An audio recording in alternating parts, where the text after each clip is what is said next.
دوستو، جب میں 1988 کے جاپان کو دیکھ رہا تھا اپنی آنکھوں سے تو اس وقت بھی مجھے یہ لگ رہا تھا کہ یہ ترقی پذیر ممالک سے کم از کم 100 سال آگے ہے۔ خیر، جاپان میں ٹرین ٹکٹ ایڈجسٹمنٹ کا بہت ہی اچھا خود کار نظام ہے۔ مثلا آپ گجرانوالہ سے فار ایگزامپل کاموں کی جا رہے ہیں تو ظاہر ہے آپ نے کرایہ بھی کاموں کی تک کا ادا کرنا ہے۔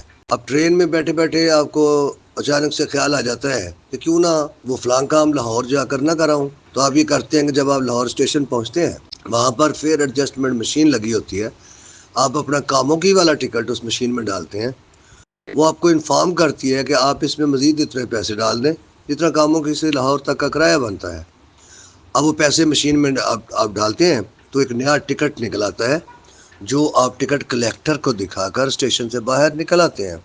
اکثر اسٹیشنوں پر خود کار بیریئر سسٹم بھی ہے جو ایگزٹ کے لیے ہے، آپ کو باہر کا راستہ مل جائے گا۔ ٹریفک اور لوگوں کا زیادہ تر رش جو ہے وہ ہونے کی وجہ سے ٹکٹ کلیکٹر کے پاس پڑے ہوئے لوگ ڈبے میں ٹکٹ جلدی جلدی پھینک دیتے ہیں رش آورز میں اور باہر نکل جاتے ہیں۔ اب ہمارے اکثر بھائی جن میں ہم بھی شامل ہیں ایسا کرتے ہیں کہ جانا تو ہمیں لاہور ہے لیکن ٹکٹ ارادتاً امن آباد تک لے لیتے ہیں، یعنی سب سے سستا ٹکٹ، اور جاتے لاہور ہے۔ اب دعا یہ بھی ہوتی ہے کہ پکڑے نہ جائیں، کیونکہ فیئر ایڈجسٹمنٹ مشین تو شریف اور سادہ لوگوں کے لیے ہوتی ہے، لہٰذا ہم جلدی جلدی رش میں سے گزرتے اپنا ٹکٹ کلیکٹر کے ڈبے میں پھینک کر بھاگ رہے ہوتے ہیں۔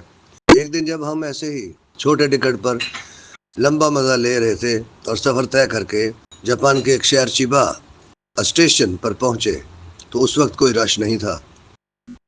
ہمیں سامنے جوان صحت مند کلیکٹر نظر آ رہا تھا۔ اب پریشانی کی بات یہ تھی کہ ہمارے پاس اتنے پیسے بھی نہیں تھے کہ ہم فیئر ایڈجسٹمنٹ مشین میں ڈالتے۔ اب ہم خدا خدا کر کے وہیں ٹہلنے لگے۔ ہمارے دل کی دھڑکنیں تیز اور رنگ پیلا ہو چکا تھا، ہمارے حلق میں کانٹے چبھنے لگے تھے، زباں خشک ہو رہی تھی۔ چوری اتنا آسان کام بھی نہیں ہے۔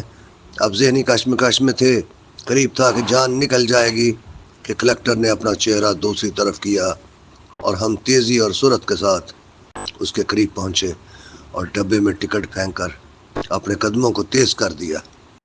اس نے فوراً ہمارا پھینکا ٹکٹ دیکھ لیا اور روبدار آواز میں ہمیں روکنے کی کوشش کی، لیکن ہم کہاں رکتے، ہم تو ہوا ہو گئے تھے۔ شکر ہے وہ ہمارے پیچھے نہیں بھاگا، ورنہ آسانی سے ہمیں پکڑ بھی سکتا تھا۔ بہرحال اس نے اونچی اور جاپانی آواز میں ہمیں گالی دی، لیکن ہم نے اسے محسوس نہیں کیا کیونکہ وہ گالی تو جاپانی میں تھی۔